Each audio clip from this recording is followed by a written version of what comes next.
स्वागत है आपका हमारी इस यूट्यूब चैनल विष्णु हिंदी साहित्य लाइक में। यदि अभी तक आपने हमारी इस यूट्यूब चैनल को सब्सक्राइब नहीं किया तो आपसे विनम्र निवेदन है कि कृपया इस यूट्यूब चैनल को अवश्य सब्सक्राइब कर लें। तो आज के इस वीडियो में हम सूरदास के पदों का हिंदी अनुवाद करेंगे और यह वीडियो का प्रथम भाग है। तो सबसे पहला पद है, चरण कमल बंदो हरिराई, जाकी कृपा पंगगिर लंघे, अंधे को सब कुछ दर्शाई, बहिरो सुने गुंग पुनि बोले, रंग चले सिर छत्र धराई, सूरदास स्वामी करना में बार बार बंदोते ही पाई। अब आइए इसके अर्थ या व्याख्या को देख लेते हैं हम। तो प्रस्तुत पद्यांश में सूरदास जी कहते हैं कि आराध्य श्री कृष्ण के पावन कमल रूपी चरण की वंदना करते हैं। उनको करना में मालिक बताते हुए ये कहते हैं कि मेरे कृष्ण ऐसे हैं जिनकी कृपा से लंगड़ा व्यक्ति पर्वत को लांघ ले, अंधे को सब कुछ दिखने लगे, बहरा सुनने लगे, गूंगा पुनः बोलने लगे और भिखारी सिर पर छत्र धारण करके चलने लगे। अब आते हैं अगले पद पर। तो अगला पद क्या कहता है? तो अगला पद है, अभिगत गति कछ कहत ना आवी, जो गुंगी मीठी फल का रस अंतर्गत ही भावी, परम स्वाद सभी सुनिरंतर, अमित तोष उपजावी, मन बानी को अगम अगोचर, सो जाने जो पावी, रूप रीख गुंजाति जुगत बिनु निरालंब कित धावी, सब विधि अगम विचारे ताति, सूर सगुन पद कावी। अब आइए रेखांकित अंश की व्याख्या करें।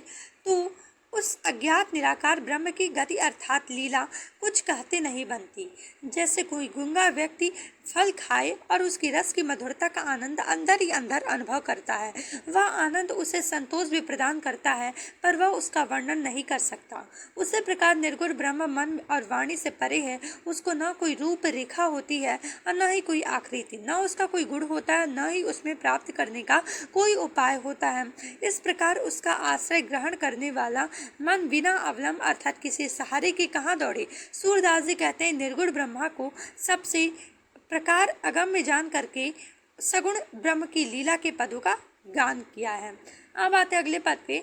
तो किलकत कान घुटुरवन यावत, मणिमय कनक नंद के आंगन बिंब पकड़िबै धावत, कबहु निरख हरियाप छाह को करिसौ पकड़न चाहत, किलक हसत राजत द्वैदितियाँ पुनि पुनि तीह अवगाहत, कनक भूमि पर करपक छाया यह उपमा इक राजत, करि करि प्रतिपद प्रतिमनि वसुधाम, कमल बैठकी साजत, बाल दशा सुख निरख जसुदा, पुन पुनि नंद बुलावत, अचरा तरले ढाक सूर्य के प्रभु को दूध पियावत। अब आइए रेखांकित अंश की व्याख्या करें। तो श्री कृष्ण के सौंदर्य एवं बाल लीला का वर्णन करते हुए सूरदास जी कहते हैं कि बालक श्री कृष्ण अब घुटनों के बल बकैया चलने लगे हैं। राजा नंद का आंगन सोने का बना है और मणियों से जटित है। उस आंगन में श्री कृष्ण घुटनों के बल चलते हैं तो किलकारी भी मारते हैं और अपना प्रतिबिंब पकड़ने के लिए दौड़ते हैं। जब वे किलकारी मार करके हंसते हैं तो उनके मुख से दो दांत बहुत शोभा देते हैं। उन दांतों के प्रतिबिंब को भी वे पकड़ने का प्रयास करते हैं। उनके हाथ पैर की छाया उस सोने के फर्श पर ऐसी प्रतीत होती है मानो कि प्रत्येक मणि में उनके बैठने के लिए पृथ्वी पे कमल का आसन सजा दिया हो, अथवा प्रत्येक मणि पर उनके कमल जैसे हाथ पैरों का प्रतिबिंब पड़ने से ऐसा लगता है कि पृथ्वी पर कमल के फूलों का आसन बिछा हुआ हो। श्री कृष्ण की बाल लीलाओं को देख करके माता यशोदा जी बहुत ही आनंदित होती हैं और बाबा नंद को भी बार बार बुलाती हैं। इसके बाद माता यशोदा सूरदास की प्रभु बालक श्री कृष्ण को अपने आंचल से ढक करके दूध पिलाने लगती हैं। अब आते अगले पद पे। तो मैं अपनी सब गाय चरे हूँ, प्रात होत बल के संग जय हो, तेरे कहीं न रहूँ, ग्वाल बाल गायन के भीतर नैके उडर नहीं लागत, आज न सोवो नंद दुहाई रहने रहूँगो जागत, और ग्वाल सब गाय चरे हैं मैं घर बैठे रहे हूँ, सूर श्याम तुम सोई रहो अब, प्रात जान में दय हो। अब आइए इस रेखांकित अंश की व्याख्या करें। तो श्री कृष्ण जी कहते हैं कि मैं अपनी सब गाय चराऊंगा, सवेरा होने पर दाऊ दादा के साथ चला जाऊंगा, तेरे कहने से घर पे नहीं रुकूंगा, ग्वाल बालकों तथा गायों के बीच मुझे रहने में तनिक भी भय या डर नहीं लगता है। नंद बाबा की शपथ, आज मैं सोऊंगा नहीं, रात भर जागता रहूंगा। दूसरे गोप बालक तो गाय चराएंगे और क्या मैं घर बैठा रहूंगा। सूरदास जी कहते हैं, माता बोली, श्याम अब तुम सो जाओ, सवेरा होने पर मैं तुम्हें जाने दूंगी। तो अगले पद में है, तो मैं हो न चरे हो गाय, सिगरे ग्वाल घिरावत मोसो मेरो पाई पिराई, जो न प्रत्याहाई पूछ बलदायो अपनी सौह दिवाई, या सुनिमाई जसोदा ग्वालिन गारी देती रिसाई, मैं पटवती अपने लड़का को आवे मन बहराई, सूर श्याम मेरो अति बालक मारतिताएं रिगाई। अब आइए रेखांकित अंश की व्याख्या करें तो श्याम सुंदर जी कहते हैं, मैं गाय चराने के लिए नहीं रहूँगा। सभी गोप बालक मुझसे ही गाय हकवाते हैं, दौड़ाते हैं, मेरे पैर दर्द करने लगते हैं। यदि तुझे विश्वास न हो तो दाऊ भैया को अपनी शपथ देकर पूछ ले।